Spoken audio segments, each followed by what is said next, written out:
Hello there, and welcome. Tonight we are going to spend some time together beneath the full moon. Not literally, of course. You're warm and still, and exactly where you should be. But in a quieter way, we are going to let the moon find us here, in the dark, in the comfortable weight of this hour. We are going to let it do what it has always done for people lying awake at night, which is to offer something large and calm and ancient to rest your thoughts against.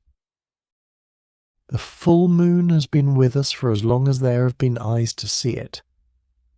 It was there when the first human beings looked up from the grasslands and felt something stir in them that was not quite fear and not quite wonder, but something resting gently between the two.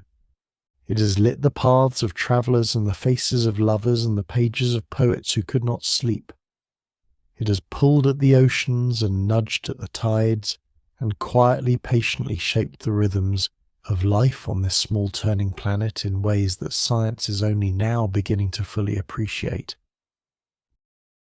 There is something about the full moon that feels like permission.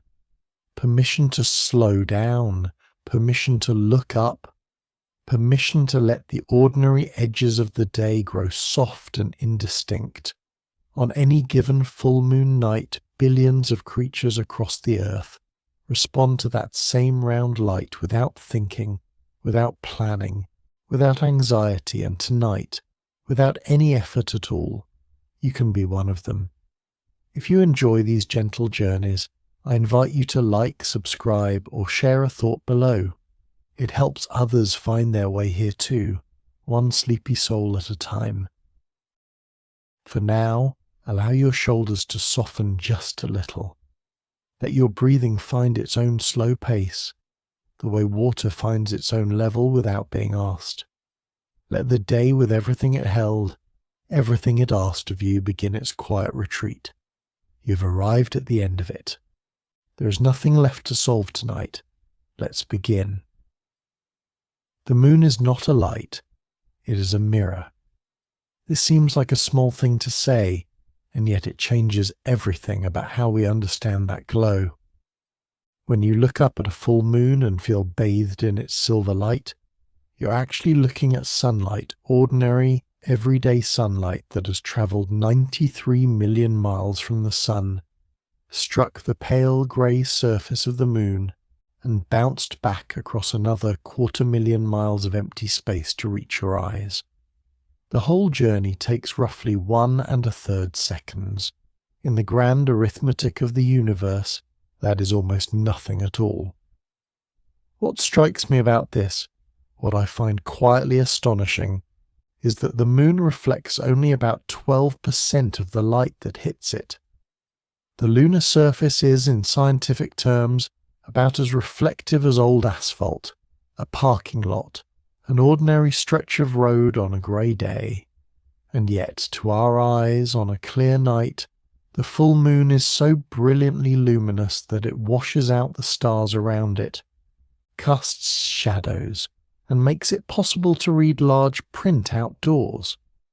That parking lot dark surface, bathed in unfiltered sunlight and seen against the absolute black of space, becomes something that feels, to us, almost like day.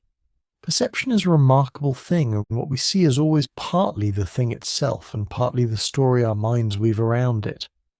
The moon, it turns out, is a great teacher of that lesson. There is something else worth considering here. The light you're seeing tonight on any full moon night is also very old light in a certain sense. The photons reaching your eyes were emitted by the sun about 8.5 minutes ago, travelled to the moon, and then took another 1 1/4 seconds to reach you. In that total journey, those particles of light have crossed a distance so enormous it is almost impossible to hold in the mind. And yet they land on your face with such gentleness, such quietness, that they seem to ask nothing of you at all.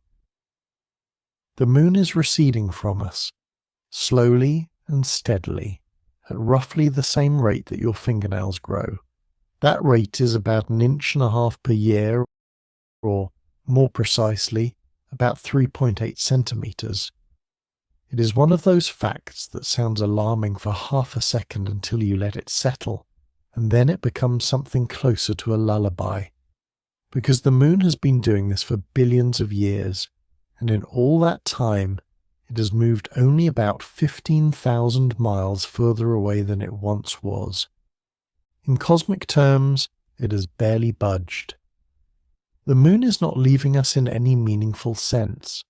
It is simply drifting, the way two people in a boat might drift apart slightly with the motion of the water, never fully separating, always remaining near.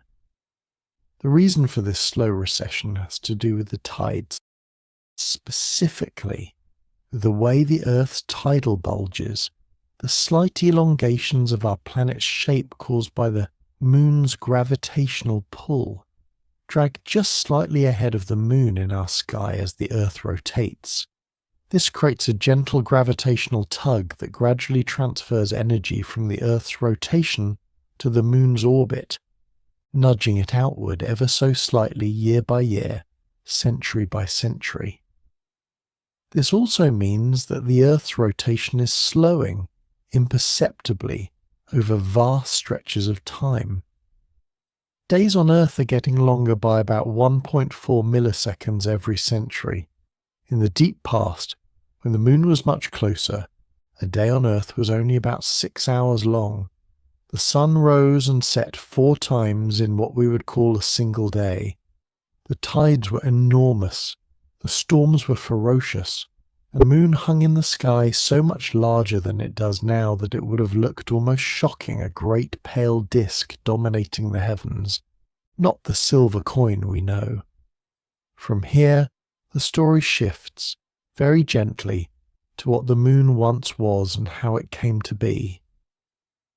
The moon was born from a catastrophe so large that it is almost impossible to picture, and yet the result of it is this, the most beautiful object in our night sky. About 4.5 billion years ago, the young Earth was struck by another planet, a world roughly the size of Mars, which scientists have named Theia, after the Titan goddess of sight in Greek mythology. The name feels right. This collision would ultimately give us the power to see by moonlight. Theia struck the early Earth at an angle, not head-on, more like a long, glancing blow. The impact was so energetic that both bodies partially vaporized. Rock and metal and magma were flung into space in an enormous ring around the Earth, a debris field of unimaginable scale. And within that ring, over perhaps just a few thousand years, which is almost nothing in geological time, that debris began to clump together, pulled by its own gravity, coalescing piece by piece into the moon we know.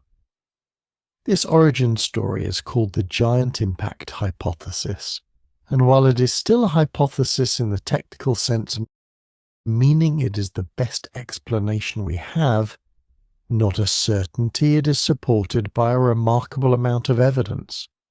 The composition of lunar rocks brought back by Apollo astronauts is astonishingly similar to the composition of Earth's mantle. The moon has far less iron than Earth, which makes sense if it formed mostly from the lighter outer layers of both planets rather than from their iron cores. The moon's axis tilt, its orbital characteristics, its very lack of a substantial atmosphere. All of these fit the hypothesis with a grace that scientists find deeply persuasive. There is something quietly moving about this. The moon, which has inspired so much poetry about love and longing and gentle beauty, was born from violence from the largest collision our young solar system ever witnessed. And what emerged from that violence was something so steady, so patient, so reliably beautiful that billions of human beings across all of recorded history have looked up at it and felt, almost against their will, a sense of peace. Allow yourself for a moment to simply be still. If your body has been holding tension anywhere in your shoulders, along your jaw, in the muscles across your forehead. Let it soften now. There is nothing you need to carry right now. There is nowhere you need to be. We are simply here together, beneath the moon, moving slowly through the things it has to teach us. The full moon is not the same every month. It varies in size, in brightness, in character. Most people have heard of the supermoon, which occurs when the full moon happens to coincide with the point in the moon's slightly elliptical orbit where it is closest to Earth, a point called perigee.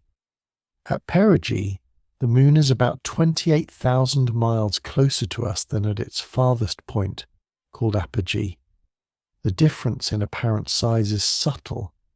A supermoon appears roughly 14% larger and 30% brighter than an apogee full moon. But it is enough to notice when you know to look for it. The term supermoon is relatively recent, coined by astrologer Richard Noller in 1979, and astronomers have sometimes been gently critical of it because it can make the event sound more dramatic than it visually is. The difference in size when you're looking at the moon in the sky is about the same as the difference between a quarter held at arm's length and a quarter held slightly closer. Noticeable, yes, but not spectacular. And yet, the emotional response people have to a supermoon often is spectacular, because any excuse to pay attention to the moon tends to reward the person who takes it. There is also what's called a micromoon or mini-moon, which is the opposite, a full moon occurring near apogee when the moon is at its farthest. These moons appear smaller and dimmer than average. They are rarely celebrated. They have no cultural moment, no name that makes the news. And yet I find them quietly interesting, a reminder that even at its most distant and diminished, the moon still rises, still shines, still keeps its ancient appointment with the night. The full moon has a different name for each month of the year, and those names are extraordinary pieces of living history. The names most widely used in North America today come largely from the Algonquin peoples and from the colonial-era farmers and settlers who learned from them or adapted their own European traditions alongside indigenous knowledge. They are names that grew from observation, from watching the natural world and noticing what the moon's fullness reliably coincided with. They are calendars written in light. January brings the wolf moon, so called because this was the time of year when wolves were heard howling at the edges of winter settlements, hungry in the deep cold, pressed closer to human habitation by the scarcity of the frozen months.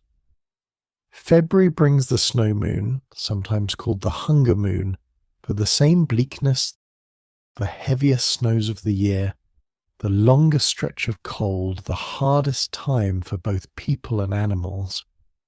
March carries the worm moon, named for the first earthworms beginning to emerge from the thawing soil, a sign the earth was beginning to breathe again. Crows return to northern latitudes around this time, and so some traditions call it the crow moon. Others call it the sap moon, for the stirring of maple sap in the trees. April's full moon is the pink moon, though not because the moon itself is pink.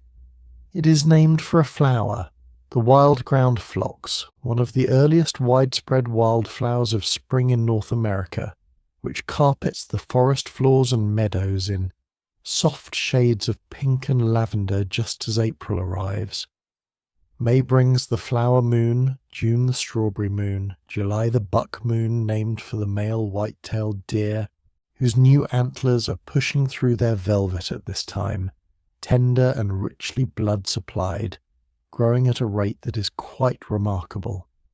August is the sturgeon moon, named for the great fish that were once so abundant in the lakes of North America that August was the prime time for catching them.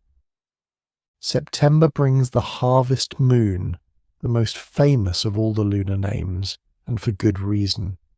The harvest moon is the full moon closest to the autumnal equinox, and it has a peculiar and useful quality. For several nights running, it rises only about 20 to 30 minutes later each evening, rather than the usual 50 or so minutes of delay. This meant that, in the days before electric light, farmers working to bring in the harvest had the benefit of bright moonlight that arrived early each evening, extending their working hours considerably. The harvest moon was not a poetic convenience. It was a practical tool. It helped fill the winter larder. October's full moon is the hunter's moon, which shares some of the same extended rising quality as the harvest moon. November brings the beaver moon time to set traps before the swamps froze, or time to watch the beavers working busily on their lodges against the coming cold. And December closes the year with the cold moon, or the long night moon, named for the longest nights of the year, when the moon hangs in the sky for more hours than in any other month, as if filling the darkness with what light it can. These names are more than charming. They're an entire philosophy of attention, a way of staying connected to the rhythms of the natural world by naming what you observe, by honouring the patterns that sustain life, by keeping time not with a clock, but with the living earth itself. A blue moon is rarer than most people think, and more interesting than its name suggests. The phrase "once in a blue moon" is so common in English that we use it without thinking, meaning something that happens very rarely, almost never. The actual astronomical event it refers to occurs roughly every 2.5 to 3 years, which is rare enough to be notable but not so rare as to be extraordinary. A blue moon, in the most widely used modern definition, is the second full moon within a single calendar month. Because the lunar cycle is about 29.5 days long, slightly shorter than most of our months, a double full moon in a single month happens occasionally but not often. February, being the shortest month, can never have a blue moon at all. There is an older definition, used by the Maine Farmer's Almanac in the early 20th century, where a blue moon referred to the third full moon in a season that contained 4 full moons instead of the usual 3. This definition is more complex to calculate and less intuitive, but many astronomers and enthusiasts consider it the original. The two definitions have coexisted in a gentle sort of confusion for decades now, and most people find it charming rather than troubling. As for moons that are actually blue in colour, these do occur, though rarely, and always as a result of atmospheric conditions rather than anything happening with the moon itself. When there are large particles in the atmosphere from wildfires or volcanic eruptions, particles of roughly the same size as the wavelength of red light, they scatter red light and allow blue light to pass through, causing the moon to appear genuinely astonishingly blue. This happened in 1883 after the eruption of Krakatoa in Indonesia, when observers around the world reported seeing the moon in shades of blue and green for nearly 2 years afterward. It is one of those moments in history where the phrase "once in a blue moon" was literally, physically true. There is something else worth considering, which is the harvest of human myth and story and meaning that the full moon has gathered to itself over thousands of years of human watching. Nearly every culture that has ever existed has had a moon deity, and these figures are far more varied and surprising than any single tradition might suggest. The ancient Egyptians worshipped Khonsu, a god whose name meant traveller, honouring the moon's patient journey across the sky. In ancient Mesopotamia, the moon god Sin was considered one of the most powerful deities in the pantheon, associated not just with light, but with wisdom and the measurement of time.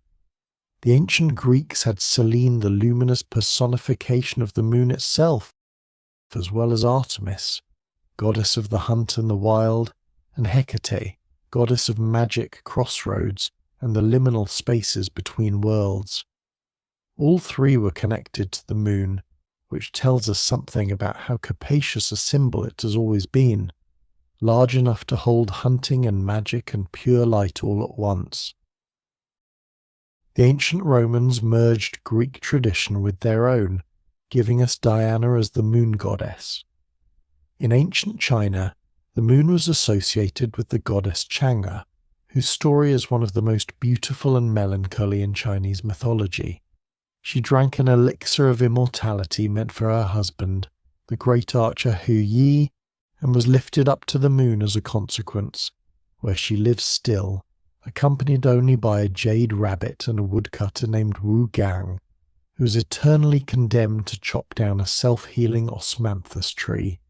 It is a story about longing, about separation, and about beauty that persists even in exile. The Mid-Autumn Festival, celebrated across East and Southeast Asia on the full moon of the 8th lunar month, still honours Chang'e, and people still look up at the moon on that night and see her there. In many indigenous American traditions, the moon is a grandmother figure patient, all-seeing, marking the cycles of life, of women's bodies, of planting and harvest. In Norse mythology, the moon is the figure Mani, a young man driving his chariot across the sky, forever chased by a wolf. In Hindu tradition, the moon god Chandra rides a chariot pulled by 10 white horses and is associated with the mind, with emotion, with the tides of feeling that wash through a person's inner life. What is remarkable about this great diversity of moon stories is not their differences, though those are worth savouring, but what they share. Across cultures that had no contact with one another, separated by oceans and mountains and centuries, human beings looked up at the same full moon and felt independently the same impulse, to personify it, to give it a name, to weave it into the story of who they were and what they believed. The moon is something so constant, so quietly present in every human life, that the imagination cannot help but reach out to it. Let us move on now to something a little closer to home, the way the full moon affects the living creatures of Earth. The tides are the most obvious and famous example of the moon's influence on life, and yet the mechanism behind them is still surprising when you think it through carefully. The moon's gravity pulls at the Earth, and because water is fluid and responsive, it bulges toward the moon on the near side. This part makes intuitive sense.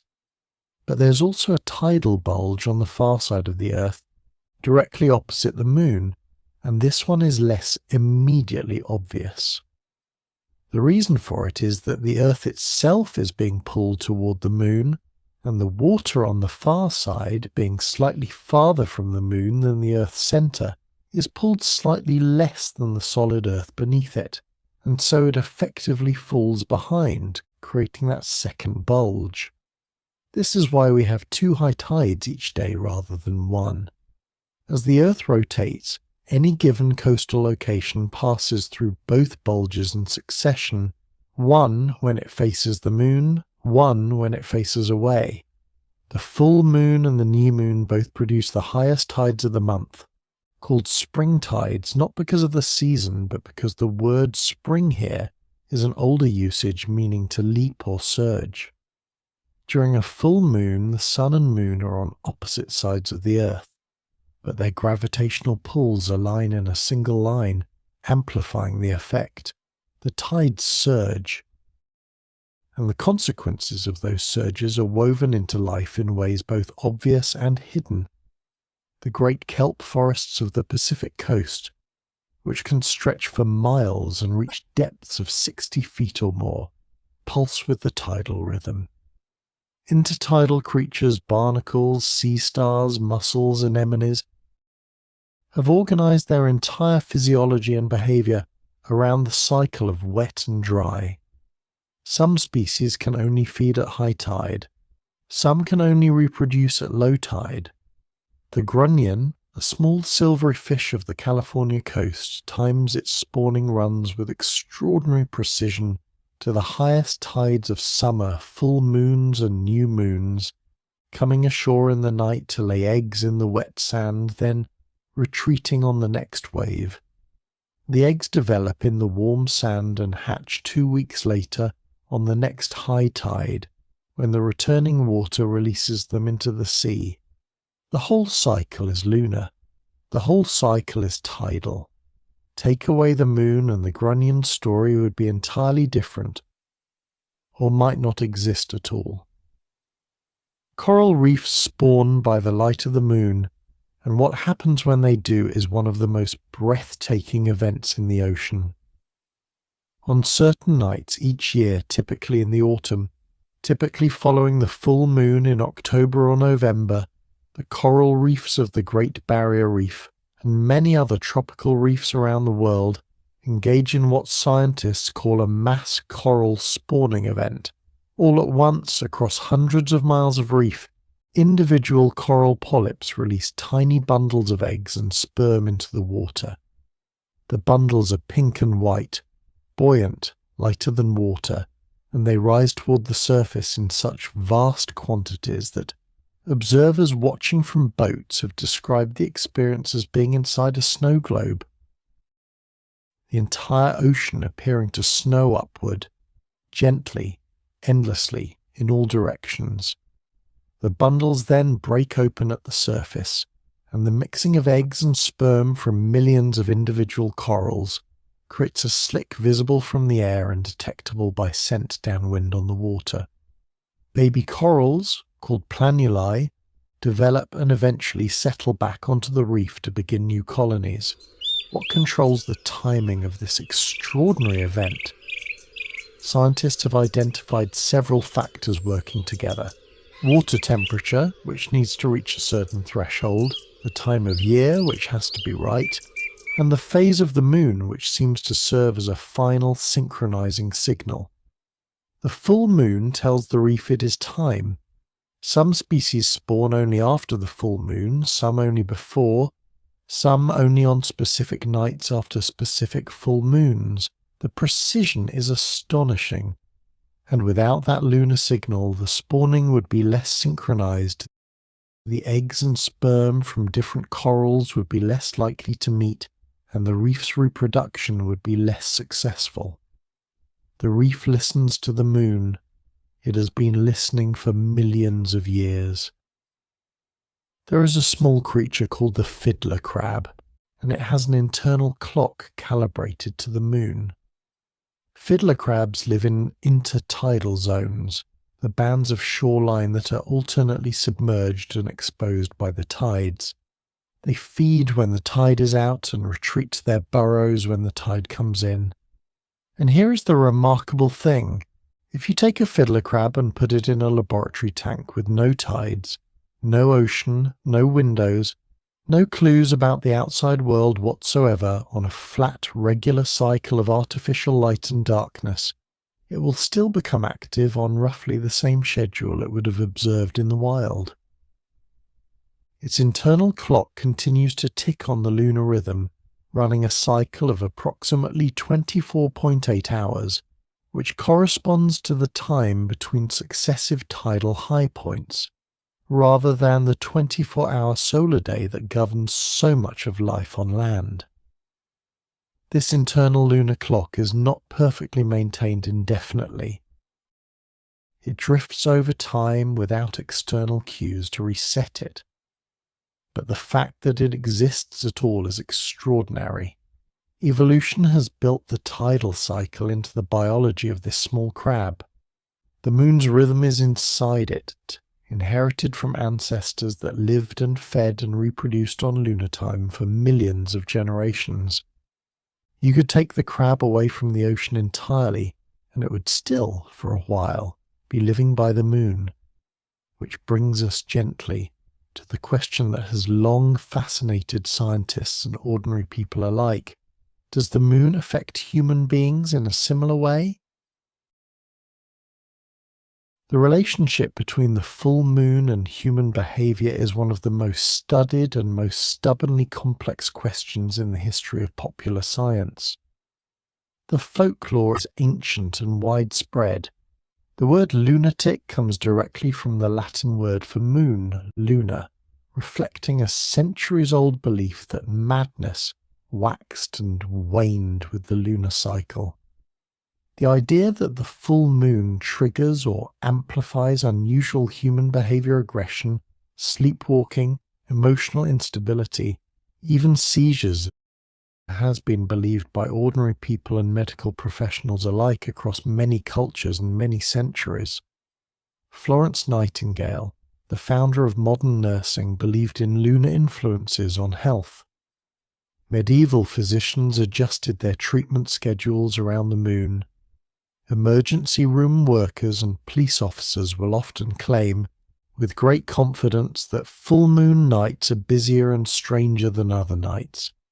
And yet, the scientific evidence for most of these beliefs is frustratingly inconsistent. Some studies have found modest correlations between the full moon and certain behaviors, sleep quality, for instance, which I will come to in a moment. But the majority of large, well-designed studies examining emergency room admissions, psychiatric episodes, crime rates, accident rates, and many other outcomes have found no significant lunar effect. The intuitive conviction that the full moon changes human behavior appears to be, in large part, a product of selective memory and confirmation bias. We remember the dramatic events that happened on full moon nights and forget the ones that happened on any other night, and so the pattern seems real even when it isn't. This does not mean the moon has no effect on us at all. It means the effects are more subtle than folklore suggests, and that subtlety is, I think, more interesting than a simple yes or no answer. Sleep, it turns out, may genuinely be affected by the full moon even when people cannot see it.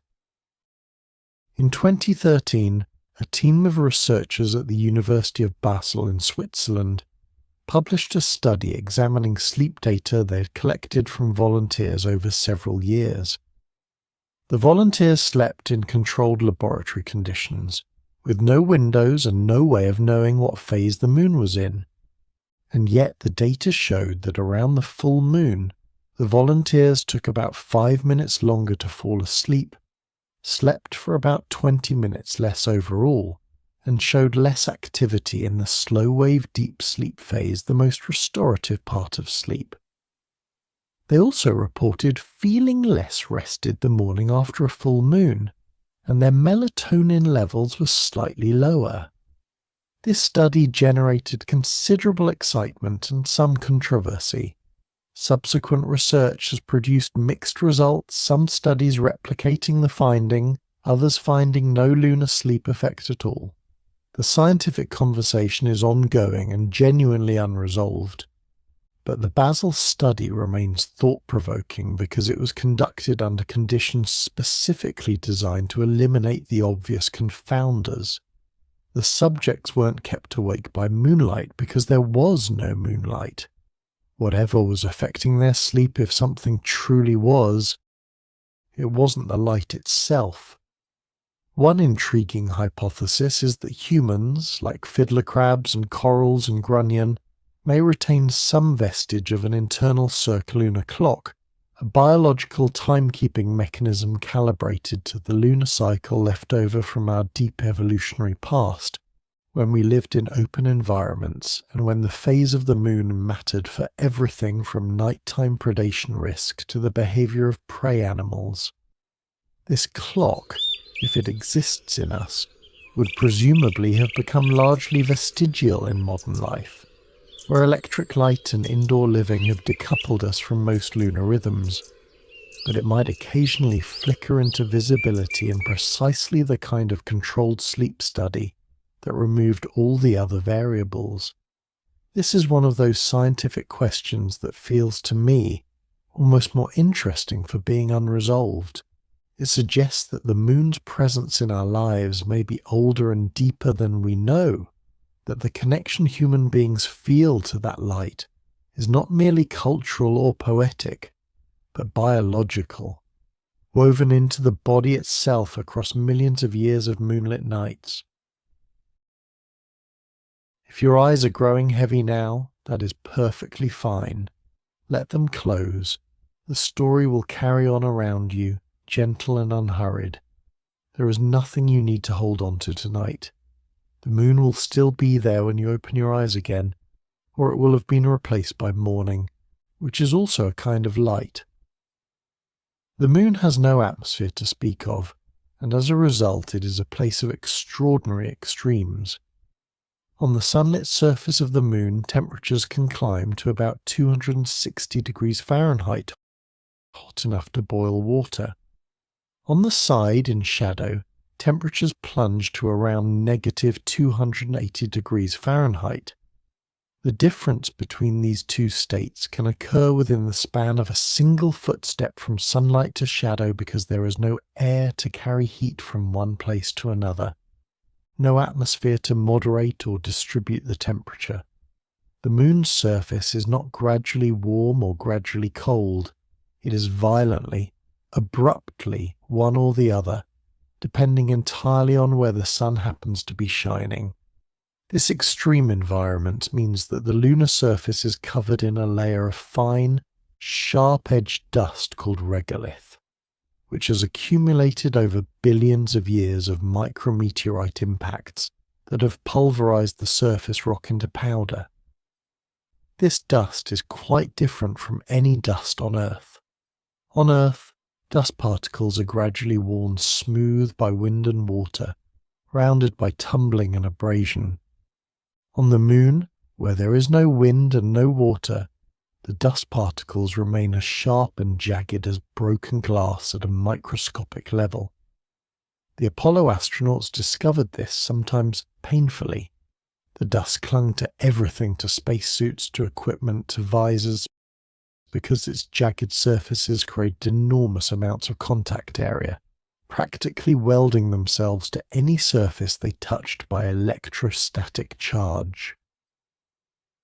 Buzz Aldrin described the smell of lunar dust brought inside the lunar module on their suits as something like gunpowder or wet fireplace ash.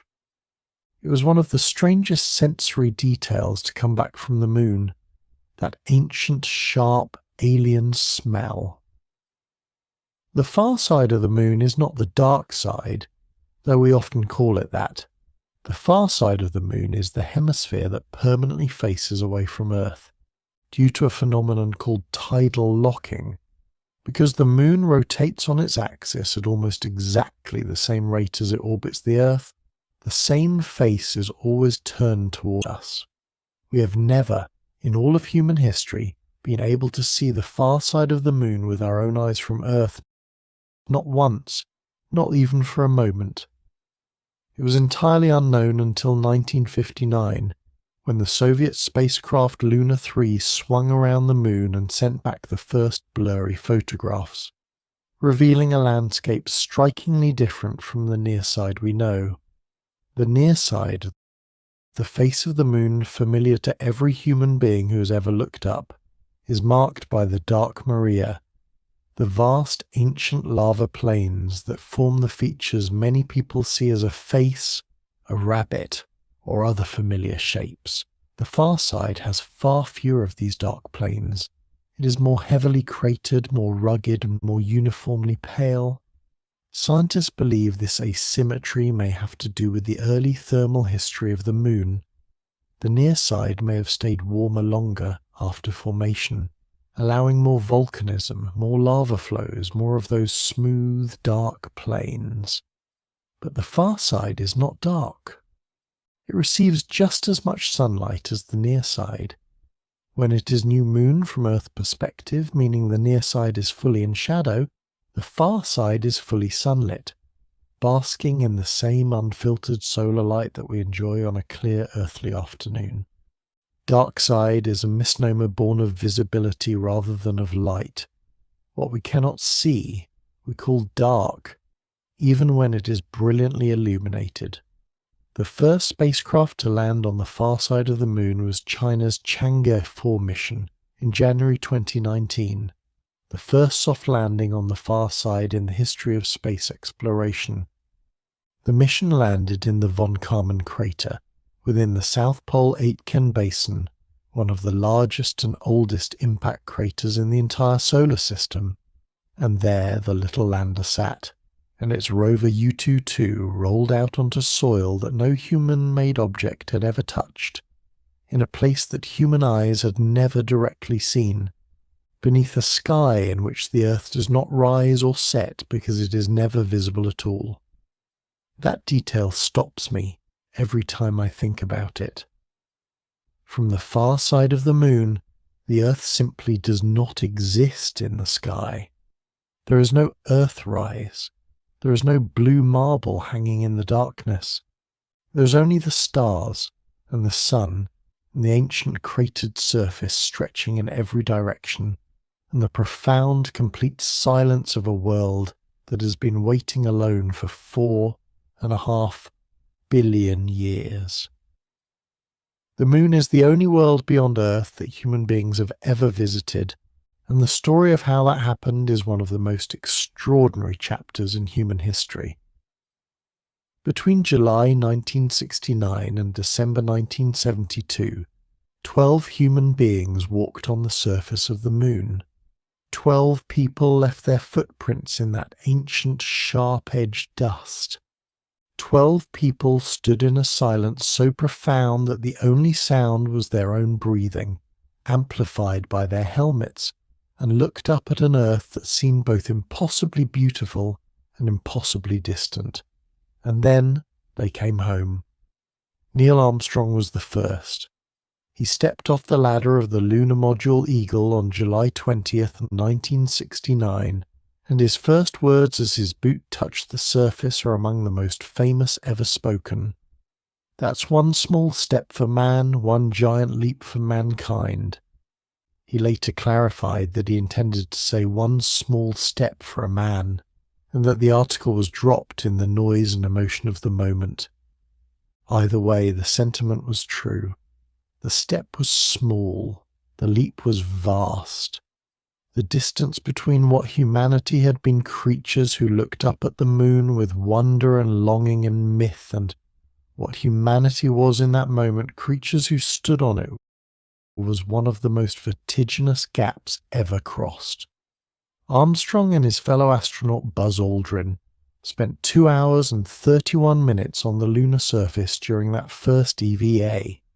They collected rock samples, they planted a flag, they set up a seismometer and a retroreflector, and a mirror designed to bounce laser beams fired from Earth back with extreme precision, allowing scientists to measure the moon's distance with remarkable accuracy. That retroreflector is still there. Scientists still bounce lasers off it today. The Apollo program ended 50 years ago, and its instruments are still speaking to us. The last person to walk on the moon was Gene Cernan, commander of Apollo 17, who stepped back into the lunar module on December 14, 1972. Before he did, he paused and spoke into his microphone. "America's challenge of today has forged man's destiny of tomorrow, and as we leave the moon at a Taurus-lit trail, we leave as we came, and God willing as we shall return, with peace and hope for all mankind." Those were the last words spoken by a human being standing on another world. That was more than 50 years ago. No human has been back since. The footprints of the Apollo astronauts are still there, exactly as they left them. On Earth, a footprint in soft soil might last a day or a week, or through a rainy season before wind and water and biology erase it. On the moon, there is no wind, no rain, no biology. The footprints of Neil Armstrong and Buzz Aldrin, of Pete Conrad and Alan Bean, of all 12 men who walked there, are as crisp today as the moment they were made. They will remain so for millions of years, until micrometeorite impacts gradually churn the surface and smooth them away so slowly that they are effectively permanent on any human timescale. There is something deeply moving about this. Those prints are a kind of monument more permanent than any stone we carve. The pyramids at Giza will eventually crumble. The carved faces on Mount Rushmore will eventually weather into smoothness.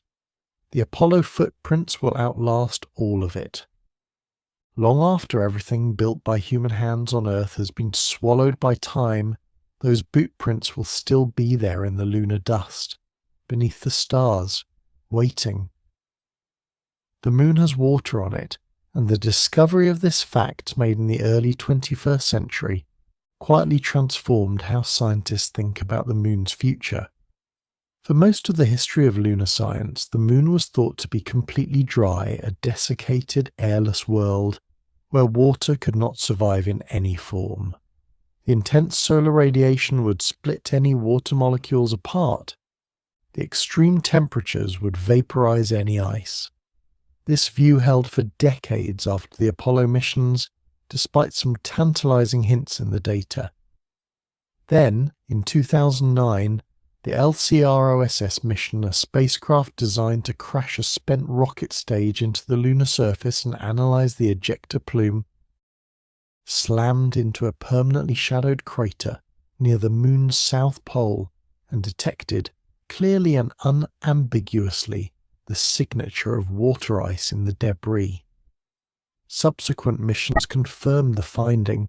The moon's poles, specifically the floors of craters that never see sunlight, are cold enough that water ice has accumulated there over billions of years, deposited by comets and asteroids and even the solar wind itself. There may be billions of tons of it. This discovery matters for many reasons, but the most practical is this. Water is extraordinarily valuable in space. It is heavy and expensive to launch from Earth, but water is also fuel that can be split into hydrogen and oxygen, both rocket propellants. It is also obviously essential for drinking and growing food. If there is water on the moon, then the moon becomes not just a destination but a potential base, a way station, a place from which longer journeys might be staged. The dream of a sustained human presence on the moon, which seemed to fade after 1972, is alive again, partly because of those ice deposits in the perpetual dark of the polar craters. There is something worth pausing to consider here, which is how the moon has quietly shaped the entire history of navigation on Earth. Before the age of accurate clocks and GPS satellites, determining longitude, your east-west position on the globe, was one of the most difficult and dangerous problems in ocean navigation. Latitude could be determined by measuring the angle of the sun or stars above the horizon. But longitude required knowing the time specifically, the difference between local time and the time at some reference meridian, back home. And accurate clocks, for most of history, were too fragile and too imprecise to survive a sea voyage. The solution that navigators used before the invention of the marine chronometer was the moon. By precisely measuring the angular distance between the moon and certain reference stars, a technique called the method of lunar distances, a navigator could calculate the time at Greenwich and thus determine their longitude. It was painstaking work, requiring complex tables and careful measurement, but it was accurate enough to save ships and lives. The famous nautical almanac, first published in 1767 and still published today, was originally designed primarily to support lunar distance calculations. The moon was the most reliable clock that sailors had. This history gives the moon a practical weight that sits alongside its poetic and mythological weight. It is not merely a beautiful object. It has guided ships. It has enabled trade and exploration. It has, in a very literal sense, connected continents. Every time a captain or navigator looked up at the moon with a sextant in hand, they were using the moon as a clock, and that clock was helping them find their way home. From here, the story shifts to what the moon does for life on Earth in ways that are so fundamental they're almost invisible.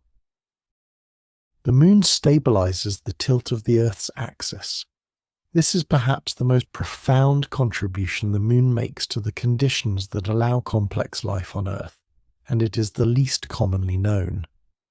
The Earth's axis is currently tilted at about 23.5 degrees relative to its orbital plane, and this tilt is what creates our seasons. The northern hemisphere tilts toward the sun in summer, away from it in winter. Life on Earth has adapted over hundreds of millions of years to this rhythmic seasonal variation. But without the moon, the Earth's axial tilt might not be stable at all. Computer models suggest that without the moon's gravitational steadying influence, the Earth's axis could wobble chaotically over millions of years, shifting from nearly 0 degrees of tilt to as much as 85 degrees, at which point the Earth would essentially be rotating on its side. The consequences for climate would be staggering. The polar regions would alternately face the sun for months of continuous scorching sunlight and months of complete darkness. The seasonal patterns that drive life on Earth, the migrations, the flowering, the hibernation, the whole intricate calendar of biology would be shredded. The moon, in other words, is not merely beautiful, it is a gravitational anchor. It holds the Earth steady in its turning, and by doing so, it makes possible the relatively stable, relatively predictable climate in which complex life, including us, has been able to develop and thrive. We exist in part because the moon is there. This thought should not feel alarming. It should feel humbling and quiet and extraordinary. Of all the facts about the moon, this one lands for me with the most weight, because it means that every living thing on this planet, every tree and coral and wolf and grunion and sleeping human being in a darkened room, owes something of its existence to that pale disk in the sky. We are here because the moon is here. We are kept steady by it in ways we cannot feel and could not engineer. And every full moon night, whether we look up or not, that quiet, steady work continues. Allow your breathing to find its own slow rhythm as we continue. There is nothing you need to remember. There is nothing being tested here. Just let the words come and go like the slow movement of water, like the turning of the tide. The moon has inspired more art and literature than almost any other object in the natural world, and that fact alone tells us something important about the human heart. It is difficult to even begin to count the poems written about the moon. The ancient Sumerians wrote hymns to the moon god Sin that are among the earliest surviving written texts in human history. The ancient Greek poet Sappho wrote of the moon sinking below the horizon as she lay awake, sleepless, waiting.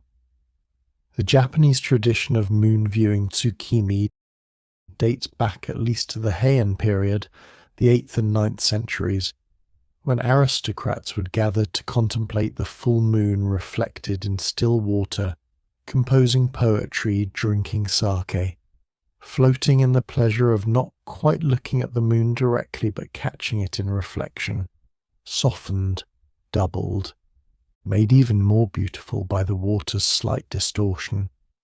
Shakespeare invoked the moon so frequently that a complete list of his lunar references fills pages. "The moon is down. I have not heard the clock," says Banquo in Macbeth. And in that single line we feel the darkness and the unease of a moonless night. In A Midsummer Night's Dream, the whole fabric of the comedy is woven from moonlight enchantment and confusion and love, all tied to the phase and presence of the moon. Beethoven's Moonlight Sonata, written in 1801, may not have been given its famous name by Beethoven himself. The title was applied after his death by a music critic who compared the first movement to Moonlight on Lake Lucerne. But the name has stuck, and rightly so, because there is something in that slow, rippling, inevitably paced opening movement that does feel like Moonlight's, steady and beautiful, and slightly melancholy and entirely without urgency.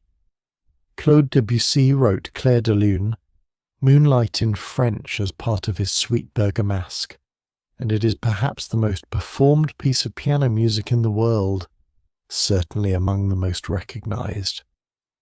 It moves the way light moves on water, shimmering, shifting, never quite the same twice, but always beginning from and returning to the same quiet stillness. The moon, for artists, is a permission structure. It gives artists permission to be slow, to be quiet, to be beautiful without being decorative, to explore longing and mystery and the passage of time without forcing a resolution. The moon itself never resolves. It waxes and wanes and waxes again, and there is no conclusion, only continuation. That quality, the endless patient continuation, is what artists reach for when they reach for the moon. The full moon is connected, in many traditions, to the menstrual cycle, and this connection has a biological dimension that is still being studied. The average human menstrual cycle is approximately 29.5 days long. The average lunar cycle from new moon to new moon is 29.53 days. This near-perfect correspondence has been noted for thousands of years, and it has given rise to an enormous body of cultural and spiritual association between the moon, femininity, fertility, and cyclical time in cultures all over the world. For much of recent history, scientists regarded this correspondence as coincidental similar durations, perhaps, but not causally connected. Recent research has been more nuanced. A 2021 study published in the journal Science Advances analysed menstrual cycle data from 22 women over several years and found that for women who spent significant time in artificial light at night, their cycles showed little correlation with the moon. But for women who spent more time outdoors, in natural light, the cycles showed a tendency to occasionally synchronize with the lunar cycle for stretches of several months before drifting apart again. The hypothesis is that in ancestral environments before electric light, the natural cycle of moonlight may have served as an environmental time cue for the menstrual cycle, the way daylight serves as a time cue for the sleep-wake cycle. Artificial light, by disrupting the natural light environment, may have broken this connection in most modern women. The research is preliminary, and the scientific community is cautious about strong claims, but the question itself is alive and being investigated. What strikes me about this is the possibility it suggests that the connection between the moon and human reproductive biology, which seemed purely mythological for so long, may have a real physical dimension, one that has simply been obscured by the brightness of our modern world. Let us now travel to a different kind of moonlight experience, the lunar eclipse. A lunar eclipse occurs when the Earth passes directly between the Sun and the Moon, casting its shadow across the lunar surface. Unlike a solar eclipse, which can only be seen from a narrow band of the Earth's surface and lasts only minutes, a total lunar eclipse is visible from the entire nighttime half of the Earth and can last for over an hour. They are democratic events in a way. You don't need to be in a specific place. You just need to be on the night side of the planet when it happens. What makes a total lunar eclipse so beautiful and so surprising, if you've never seen one, is that the moon doesn't go dark.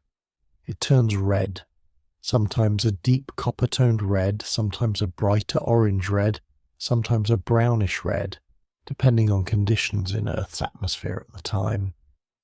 This happens because the Earth's atmosphere bends sunlight around the edges of the planet, filtering out the shorter blue wavelengths and allowing the longer red wavelengths to reach the moon.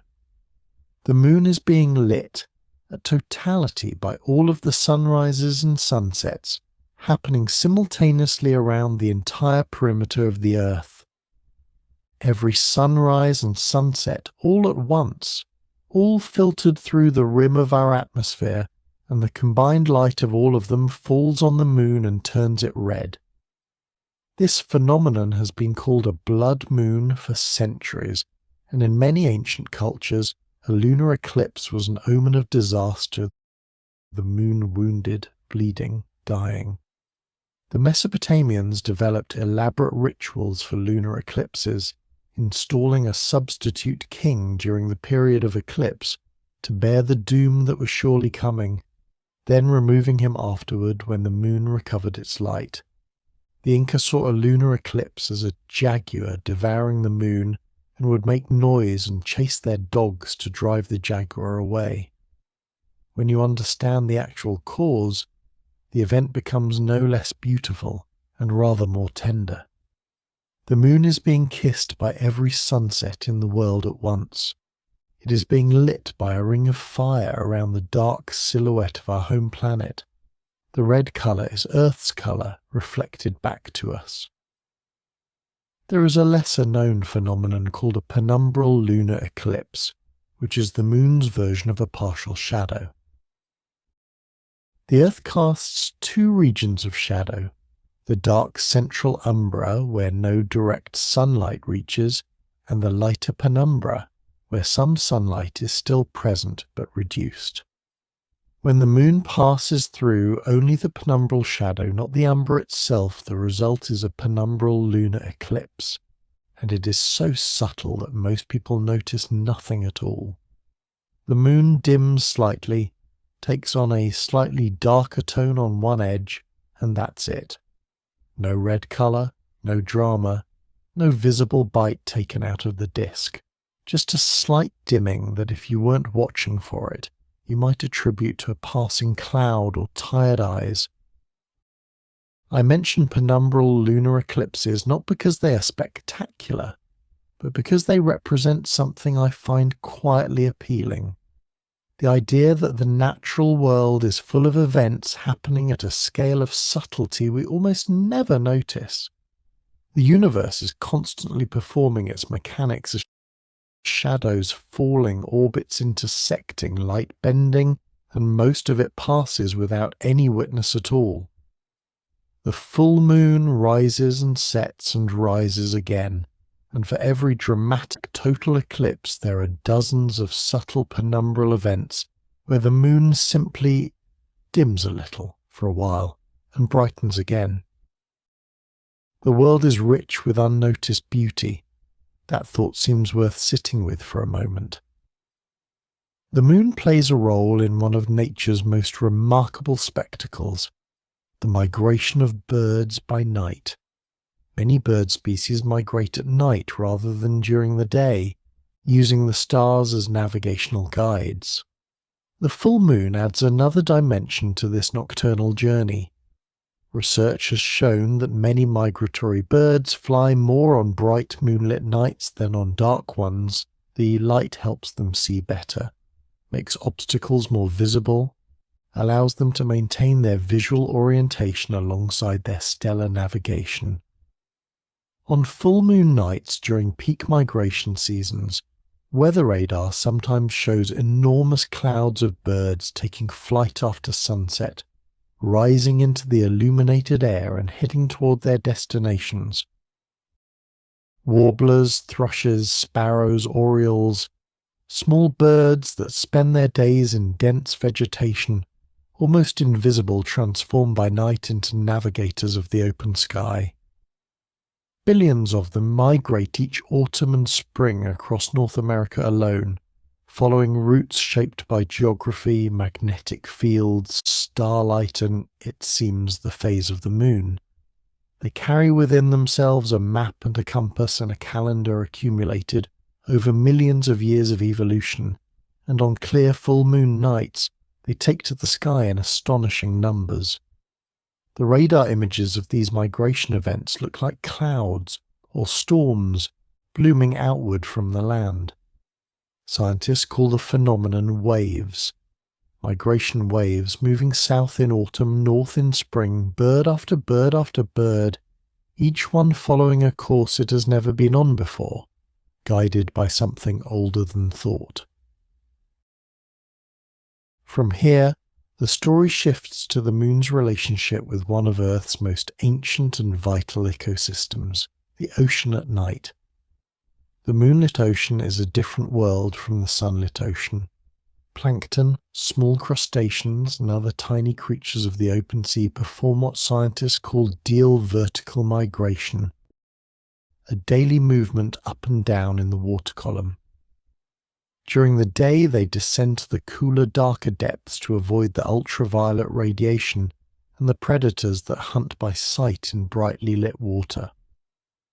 At dusk, they rise toward the surface to feed on the phytoplankton that live in the sunlit zone. This vertical migration is described as the largest movement of animals on Earth, happening every single day and night in every ocean on the planet, involving trillions upon trillions of individual organisms. The full moon complicates this movement. On bright moonlit nights, the surface of the ocean is almost as well lit as shallow daytime water, at least from the perspective of creatures that live there. Studies have found that zooplankton in some regions migrate less far toward the surface on full moon nights, remaining in the relative darkness at greater depths, avoiding the moonlit zone where predators can see them. The full moon reaches down through the ocean and nudges the behavior of creatures so small that you would need a magnifying glass to see them clearly. And then there are the fish and squid that feed on those creatures, adjusting their hunting depths accordingly, and the larger fish and marine mammals that feed on the smaller ones. The full moon's light passes through the sea surface and propagates downward through a chain of behavioral responses, one creature affecting another, the whole living fabric of the ocean trembling slightly on the night of the full moon. There are places on Earth where the full moon creates phenomena of almost impossible beauty, and one of the most remarkable is the moonbow. A moonbow, or lunar rainbow, is formed by exactly the same physics as an ordinary solar rainbow. Light is refracted through water droplets, separated into its component wavelengths, and projected as an arc. The difference is that the light source is the moon rather than the sun. Because moonlight is so much dimmer than sunlight, moonbows are rarely visible to the naked eye in full colour. They usually appear as ghostly white arcs. The colours are there, scientifically, but human eyes are not sensitive enough to colour in dim light to perceive them unless the moonbow is unusually bright. The best places in the world to see moonbows are locations that combine bright full moonlight with a reliable source of mist or water spray, typically waterfalls. Victoria Falls on the border of Zambia and Zimbabwe is famous for its moonbows, which appear regularly when the full moon is bright and high. Cumberland Falls in Kentucky is one of the only places in North America where moonbows can be regularly observed. Yosemite's Yosemite Falls creates moonbows in spring and early summer, when snowmelt sends enormous volumes of water over the cliff and the spray fills the valley below. To stand near a waterfall on a full moon night and watch a moonbow form in the mist is, by all accounts, one of those experiences that genuinely defies description. The usual vocabulary of beauty feels inadequate. People who have seen them describe the experience as otherworldly, dreamlike, hushed, as though the moonbow exists in a frequency of reality that ordinary daylight can't touch. You are in no hurry. Neither is this world we are exploring together. Let your mind drift wherever it wants to go, loosely, the way a leaf drifts downstream, touching the banks occasionally, spinning gently, always moving onward without effort. The moon features prominently in the religious calendars of many of the world's major traditions, and this connection runs very deep. The Islamic calendar is a purely lunar calendar, 12 months of 29 or 30 days each, with no correction for the solar year. This means that Islamic months shift backward through the seasons over time, making a complete cycle through all the seasons in about 33 years. The month of Ramadan, the holy month of fasting, falls at a different time each solar year as a result. The beginning of each Islamic month is determined by the sighting of the new crescent moon, a direct, visual, human confirmation that the moon has turned. In many Muslim communities around the world, the announcement of Ramadan still waits upon the testimony of people who have actually seen the crescent with their own eyes, or with a telescope, the night after astronomical new moon.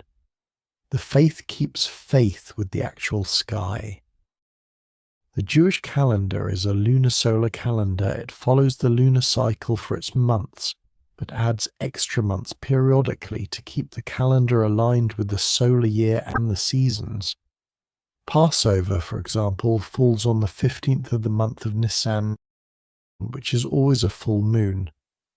The Last Supper of Christian tradition, which Jesus and his disciples celebrated as a Passover Seder, was therefore held on a full moon night.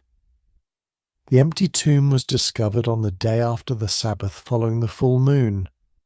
The dating of Easter in the Christian tradition still follows a lunar rule. Easter falls on the first Sunday after the first full moon after the spring equinox.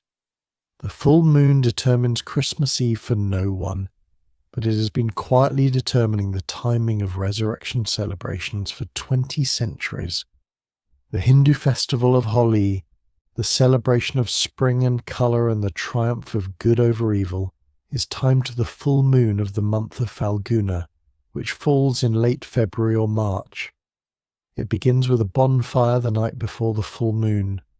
Diwali, the festival of lights, falls on the new moon of the month of Kartik, the darkest night of the month, as if to make the light shine even more brilliantly against the absence of the moon. The Buddhist festival of Vesak, commemorating the birth, enlightenment and death of the Buddha, falls on the full moon of the fourth lunar month.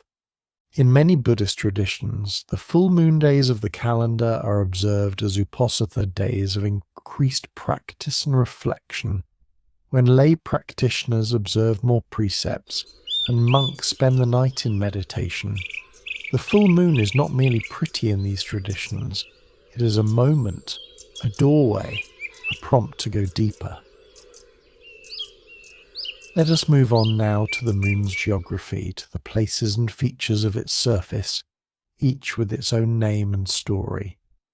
The large dark plains on the near side of the moon are called Maria, from the Latin word for seas. They were named by early astronomers Galileo, among others who, looking through their primitive telescopes, hoped and imagined that these smooth dark regions might actually be bodies of water. They are not. They are ancient solidified lava flows, the remnants of a period of intense volcanic activity on the moon between about 3 and 4 billion years ago, when magma welled up through enormous cracks in the crust left by vast impact events and flooded vast lowland basins, cooling slowly into the flat, dark plains we see today. The largest single feature visible from Earth is the Oceanus Procellarum, the ocean of storms, a vast plain covering much of the western near side, stretching for nearly 1,600 miles. It is so large that scientists have debated whether it represents a single ancient impact basin or something else entirely, perhaps a region where the crust was thinner and magma more easily reached the surface. It has no clear circular boundary, unlike most of the other Maia, which sit within the circular basins of ancient impacts. Oceanus Procellarum is more like a continent, an irregular ancient expanse with a character of its own. Then there is the Mare Tranquillitatis, the Sea of Tranquility, where Apollo 11 landed in July 1969. The name feels almost preordained. The Sea of Tranquility, chosen for its relatively flat and rock-free surface, became the site of humanity's first steps on another world. The irony is gentle and pleasing. A sea with no water, a tranquility that is the silence of complete absence rather than of peace. And yet the name turned out to be exactly right. What happened there was, whatever else it was, tranquil. Two men walked quietly in the dust. They breathed. They looked up at a blue and white earth hanging in the black sky. They were as far from home as any human beings had ever been, and they were very quiet about it. The craters of the moon are among the most perfectly preserved impact records in the solar system. On Earth, impact craters are constantly being erased, filled in by sediment, smoothed by erosion, subducted under tectonic plates, overgrown by vegetation. Only a handful of impact craters on Earth are clearly visible today. On the Moon, with no erosion and no tectonics worth speaking of, craters persist for billions of years. The oldest craters, from the period called the Late Heavy Bombardment roughly 4 billion years ago, have been softened by subsequent smaller impacts and look gentle and rounded now, their sharp rims worn down to curves by 1 billion years of micrometeorite rain. The younger craters are still crisp and fresh, their central peaks thrusting up from the crater floor, their ray systems of ejected material spreading outward across the surrounding landscape, like the marks left by a stone thrown into sand. The largest impact basin on the near side is the Mare Imbrium, the Sea of Showers, a circular plain roughly 720 miles across, formed by the impact of an asteroid perhaps 40 to 50 miles in diameter. The scale of this impact is almost incomprehensible. The energy released was many orders of magnitude greater than all the nuclear weapons ever made by human beings detonated simultaneously. The impact liquefied rock for hundreds of miles in every direction. It sent ejecta flying across the face of the moon, some of it reaching the opposite hemisphere. It was one of the most violent events in the history of our solar system, and its scar is the gentle, beautiful, moonlit sea of showers that poets have been sighing at for thousands of years. There is a mountain range on the moon called the Montes Apenninus, the lunar Apennines, which forms part of the southeastern rim of the Mare Imbrium basin. These mountains rise to heights of nearly 18,000 feet, in places comparable to some of the higher peaks of the European Alps. They stretch for roughly 370 miles in a graceful arc, catching the low-angle sunlight at lunar sunrise and casting long, sharp shadows across the dark Morea below. When photographed from lunar orbit, the lunar Apennines look dramatic and beautiful, in a spare, austere way, all bare rock and shadow and light.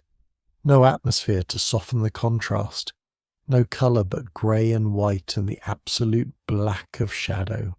Apollo 15 landed at the foot of the lunar Apennines in July 1971 at a site called Hadley Rill, a long, sinuous channel that runs near the base of the mountains like a dry riverbed.